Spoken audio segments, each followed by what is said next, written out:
Minato Namikaze the yellow flash of the leaf. पूरी shinobi world already इस नाम से बहुत डरा हुआ था, बट व्हाट इफ मिनाटो एक उचिहा होता? Yes, you heard it right. उसके पास वो सभी पावर्स होती जो करंटली वो होल्ड कर रहा है, फ्लाइंग राइजिन वगैरह, एंड ऑल्सो उसके पास शारिंगन होता।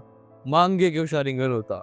तो यू कैन इमेजिन वो कितना डेडलीस्ट करेक्टर बन सकता था हमारी पूरी नारुतो सीरीज का। और शायद वो मादरा और हाशिरामा ऐसे करेक्टर्स को भी सरपास कर जाता। तो आज हम यही एक्सप्लोर करेंगे कि नारुतो वर्ल्ड में ऐसे क्या क्या चेंजेस आते इफ मिनाटो वाज एन उचिहा। कई सारे क्वेश्चंस हमारे दिमाग में राइज करते हैं, जैसे how would Minato's childhood and personality will change as an Uchiha, और यहाँ उसके पास कौन सी ऐसी शारिंगन की एबिलिटी होती, और यहाँ क्या वो मांगी के शारिंगन यूज करके सुसानो को वेक कर सकता था, या क्या वो मांगी के शारिंगन को वेक कर सकता था। Let's break it down. Minato की अर्ली लाइफ में ऐसे क्या चेंजेस आते उचिहा बनने के बाद? मोस्ट लाइकली मिनाटो एक नोबल फैमिली में ही बर्थ लेता, एंड शायद वो ट्रेन करता फुगाको की लीडरशिप के अंदर। उसे उचिहा क्लैन का प्रेशर भी हैंडल करना पड़ता, but he would still be a prodigy.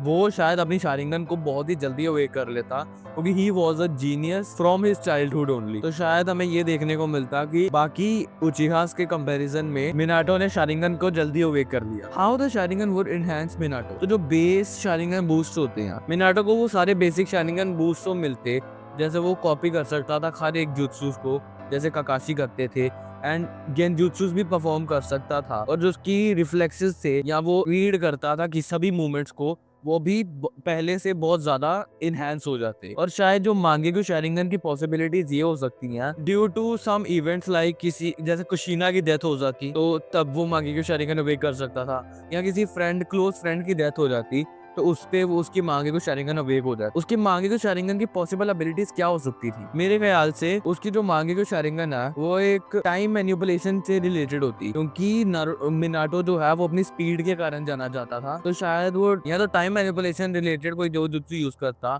या शायद टेलीपोर्टेशन बेस्ड होती उसकी मांगेगु शारिंगन, क्योंकि उस फ्लाइंग राइजिन भी वो करता। और एक और चीज हो सकती है, शायद स्पेस टाइम गेनजुत्सु भी वो यूज कर सकता, जैसे कामुई था उसका एक कोई अलग एक वर्जन को यूज कर सकता था अपनी मांगे को शारिंगन की वजह से। Although Minato was already the fastest Ninja, but अगर उसके पास शारिंगन आ जाता तो वो बिल्कुल ही अनटचेबल बन जाता। उसके पास कॉम्बैट में बेटर यूज ऑफ गेनजुत्सु होता, क्योंकि he was a genius from his childhood, तो उसे पता होता कि गेनजुत्सु और स्ट्रेटेजाइज कैसे करना है उसने अपनी हर एक फाइट को। और शायद वो एक टाइम के बाद अपने सुसानो को भी डेफिनेटली अवेक कर लेता। जैसे करंट टाइमलाइन में हमने मिनाटो वर्सेस ओबिटो में ये देखा था कि मिनाटो को बहुत ही दिक्कत आई थी अगेंस्ट ओबिटो के को डिफीट करते हुए, जब उसने नाइनटेल अटैक करा था कोनोहा पर।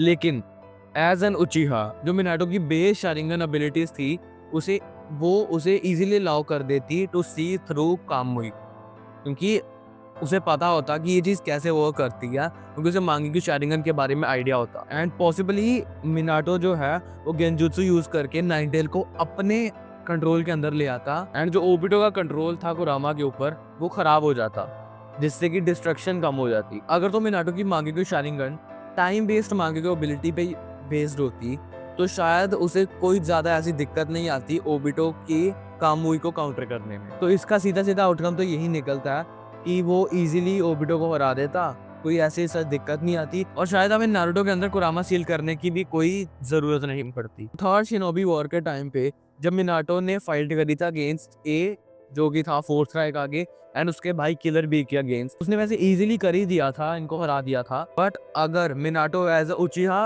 वहां फाइट करता जाके, तो शायद with use of Sharingan Minato Raikage के अटैक को ना ही सिर्फ डॉज करता, बट उसे ये तभी पता चल जाता जब even when it was started, जब वो वॉक करना शुरू करा था, शारिंगन उसकी वॉकिंग को रीड कर लेता, और मिनाटो को कोई दिक्कत नहीं आती उसे डॉज करने में। मिनाटो इजीली रायकागे की लाइटनिंग क्लॉक टेक्निक को कॉपी कर लेता with using his Sharingan, and उसे अपनी स्पीड के साथ इंटीग्रेट करके इजीली उन्हीं के अगेंस्ट उन्हीं की एबिलिटीज को यूज करके बैटल को बड़े ही आराम से जीत जाता। एंड व्हाट इफ मिनाटो और इताची को हम दोनों को एक दूसरे के अगेंस्ट रखें? अगर हम मिनाटो और इताची को एक दूसरे के अगेंस्ट रखते हैं तो क्या आउटकम्स देखने को मिलेंगे? वैसे मैं इस चीज पे ज्यादा बात नहीं करूंगा, क्योंकि ये कंट्रोवर्शियल चीज है, क्योंकि दोनों ही एक बेस्ट उचिहा की ब्लड लाइन से बिलोंग करते हैं और दोनों ही बचपन से जीनियस उचिहास थे।